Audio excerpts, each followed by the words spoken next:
momentum. Momentum is a very, very important topic. It's quite mathematical, and it's really worth you stopping and pausing this video at several points so you can do the examples before I give you the answers. If you still don't get it, make sure you come back and watch the video again. Do the quiz beforehand, do it afterwards, make sure you've made the progress you need to. Look at this idea of scalars and vectors. You do it in maths, you do it in physics. You need to know this. A vector is a quantity with magnitude, which is a size like a number, like 10, 20, 30, 2.3. Yeah, that's your magnitude, but with no direction. A vector, however, have got quantities of magnitude and direction, and that direction is really important. Let's look at some examples. For scalars, you've got things like mass, you've got wavelength, you've got anything that you'd measure and just give a number. So mass, I would never say 20 kilograms downwards. That wouldn't make sense, so it's got to be a scalar. Whereas for forces, I would say the weight force acts downwards. I would say the push force goes forwards, or the contact force would be an even better name for that. Velocity, acceleration, displacement, momentum. Momentum, it is a vector quantity. Now that means that the direction is important when I add them together. With scalars, if it's 5 plus 5, it's always going to be 10. With vectors, if I had two vectors, say let's look at forces, 5 newtons, if it's 5 newtons this way, 5 newtons that way, it could be 0. 5 newtons that way, 5 newtons that way is going to be 10. You've got to think about the direction. And that's why momentum is important. You know it's a vector quantity. What's the equation? Momentum, because we don't want to confuse it with mass, which is a little m, we give it a p. Why? I don't know. I just learn it. Velocity is a v, and because that's a vector, this one must be a vector. Mass, of course, is scalar. Alright, momentum is mass times velocity. Now, it's kind of a mathematical concept. We've kind of made it up. And the reason is because it's conserved. And this is how we say it's conserved. Momentum cannot be created or destroyed. We say that it is conserved. And that means the momentum before a collision is got to be equal to the momentum after collision. Unless, of course, an external force acts. And that could be friction, that could be a magic alien sapping you up into outer space. It could be any of these things. It's usually friction though. This is really important, and it's just very, very similar to how we say energy is conserved. These are conserved quantities. If I know at the start, I can work out at the end. It allows me to work out things like mass and velocity. So let's look at a simple example. This basketball has a mass of this, it's in the right units, it's in kilograms, and it travels at 5 meters per second. By the diagram you can see that that's downwards. Calculate the momentum of the basketball. Remember EWOL, first of all, equation, then working, then answer, then unit. Equation, what is it? You've got to learn that. Momentum is mass times velocity. You can write that as symbols if you want. Working, 0.6 times 5, and my answer with unit, and because it's a vector, I've got to write its direction as well. So that's very simple, okay? Get it right. Let's do another few examples. I'm going to whiz through these super, super quickly. So I suggest you pause it, do these, and then watch this through. Momentum, equation, working, answer, unit, okay? Because I haven't told you the direction here, I can't give a direction at the end. Don't worry about that. Person running, well, equation, working, answer, unit. Bullet travelling, equation, working, answer, unit, okay? Equation, working, answer, and guess what? I've got that unit. If you haven't worked it out yet, the unit of momentum is going to be my unit of mass times my unit of velocity. Unit of mass times my unit of velocity. We say this kilogram meters per second. Easy peasy. Go away and try those. What about this? So we've got this before. We've already worked this out, right? Now, if it bounces back upwards, so I've dropped my ball, okay, before it hits the ground, it's got this momentum. It bounces back upwards with a velocity of 4 meters per second. What is the change in momentum? Now stop and think about this. The direction is important because it's a vector. What I would do first, I've already worked this out, but if I hadn't got this first bit, I'd have to work out the momentum before. Mass times velocity. Momentum after, let's work it out. Equation, working, answer, and unit. Hang on a minute, it's up. Now, is the answer 3 minus 2.4? Is it 0.6? Well, that's what the main mistake that people make with this one is. They just subtract them without thinking. But because this one was going down and this one was going up, it's like if you imagine a number line. So I was 3 positive and I've gone to 2.4 negative. That's a big difference, isn't it? That's more than 0.6. I've got to go 3, 2, 1, 0, minus 1, minus 2, minus 2.4. So obviously the difference, it might help you to think about it as writing it minus 2.4 down, where the minus tells you it's a change direction. Now this makes sense. If you do this, you're going to get 5.4 kilogram meters per second. So I've gone from plus 3 to minus 2.4. However you write it down, you need to understand that that's a change of 5.4, not 0.6. Okay? If you don't get it, go back and watch this bit again. Let's do some examples though. Hopefully this will help you. In these examples, I've got a before the collision and an after collision. I've got a momentum before and I've got a direction. I've got a momentum after and I've got a direction. What's the change in momentum of these? Alright, before I've got 5, after I've got minus 5. So the change in momentum must be 10 and it's changed that way obviously. So I've gone from 5 that way to 5 that way. So the change is 10 kilogram meters per second to the left. Let's do another one. I could write that minus 10, sorry. That would be another way of writing it equally valid. I find this first one much more easy to think about. Alright, I've got 1.5 before upwards, 0.5 upwards afterwards. Well, think about it. I've gone from 1.5 to 0.5, so the change is going to be 1 downwards. Or I could write that minus 1 upwards. That makes sense, doesn't it? One more. It's the same question, but look, I've now gone down. So I've hit something, maybe I've hit the ceiling, and I'm bouncing down with this momentum. Now I've gone from plus 1.5 to minus 0.5, so it's a much bigger change. So if I do this, then I'm going to get an answer of 2. Yeah? Not 0.5 I had before.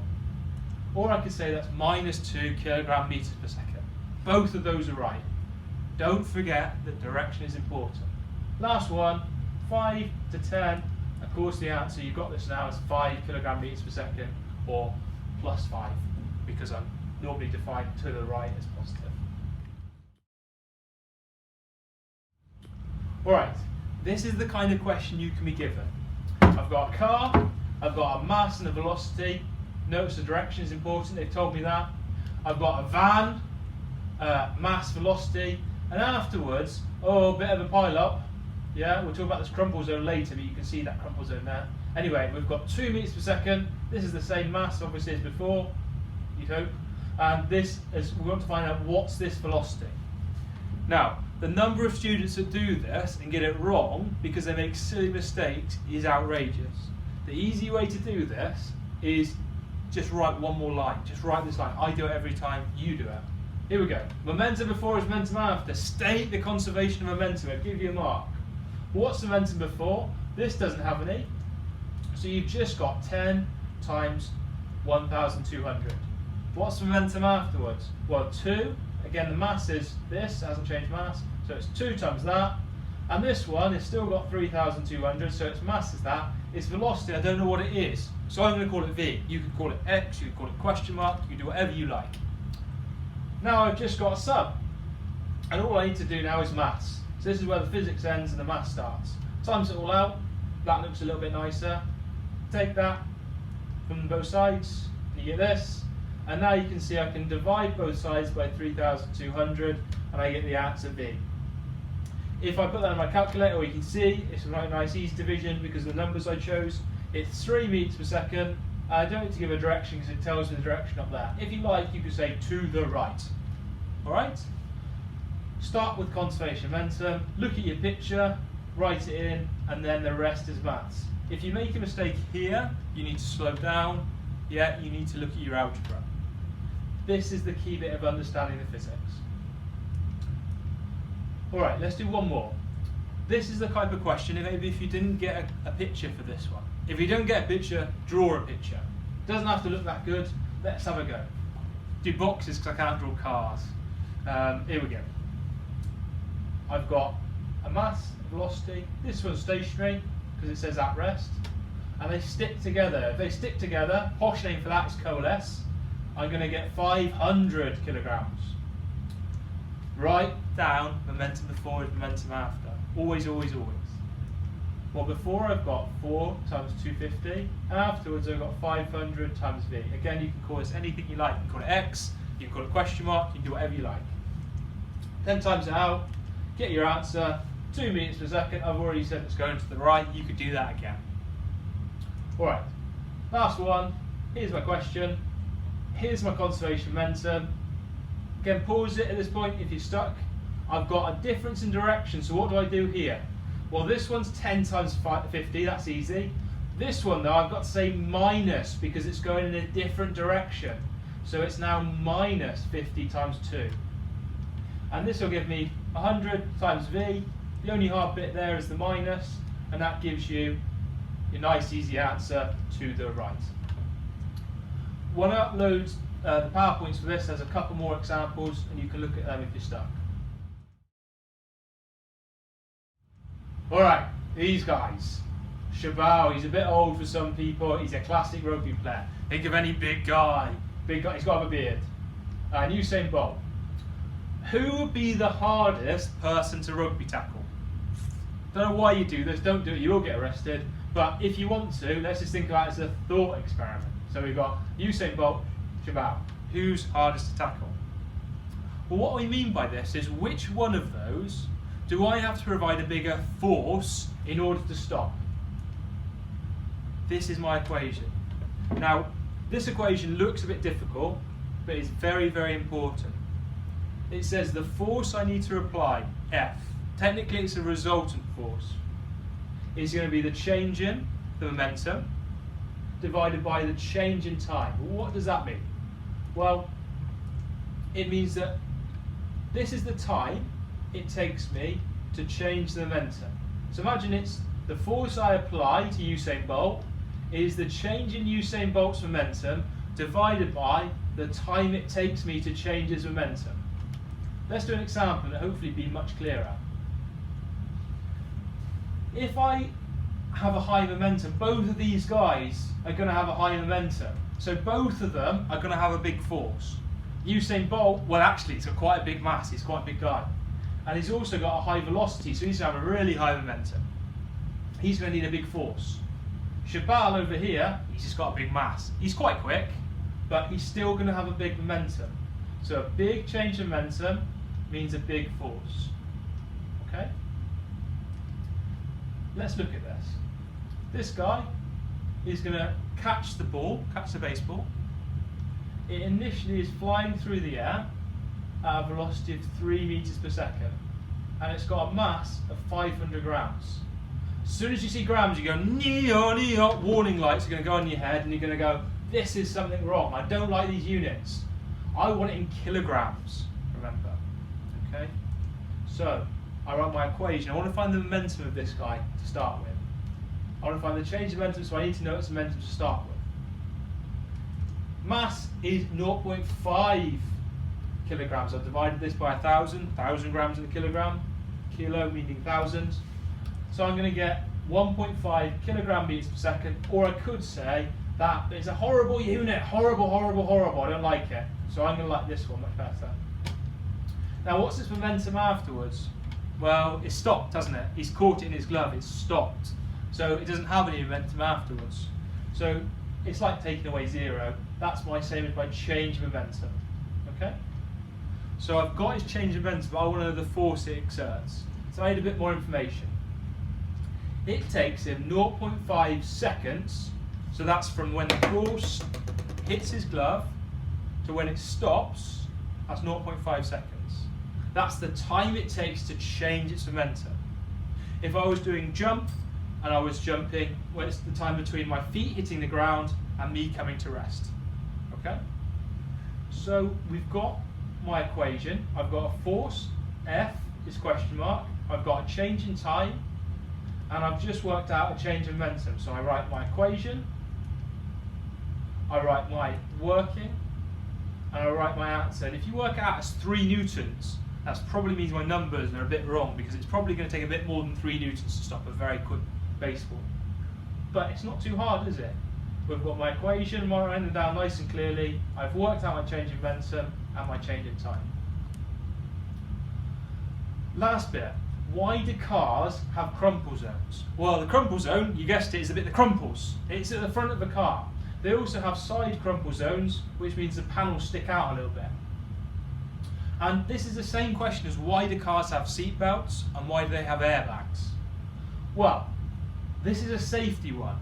And if you're safe, you have a very low force on you, or as small a force as possible. So we need to write an equation. Just because it's an explanation doesn't mean we can't use an equation. So there's my equation. Force is change in momentum over a change in time. Well, the momentum just depends on how fast I'm going. The force we want to be, think about it, nice and small. So the change in time needs to be much bigger. So mention every part of the equation, write it down, then mention all 3 parts. We increase the crumple zone, increases the time it takes to change momentum. The seatbelt increases the time it takes to change momentum. The airbag increases the time it takes to change momentum. It's all the same. The change in momentum doesn't matter whether I've got a seatbelt or whether I don't, whether I've got a crumple zone or whether I don't. It just depends on the initial setup. So therefore, the force is smaller, and therefore I'm going to have less chance of injury. Hopefully I'm not going to die. So, that's very quick, but these are the key points. No particular order. My momentum is my mass times my velocity. In symbols, that's P is M times V.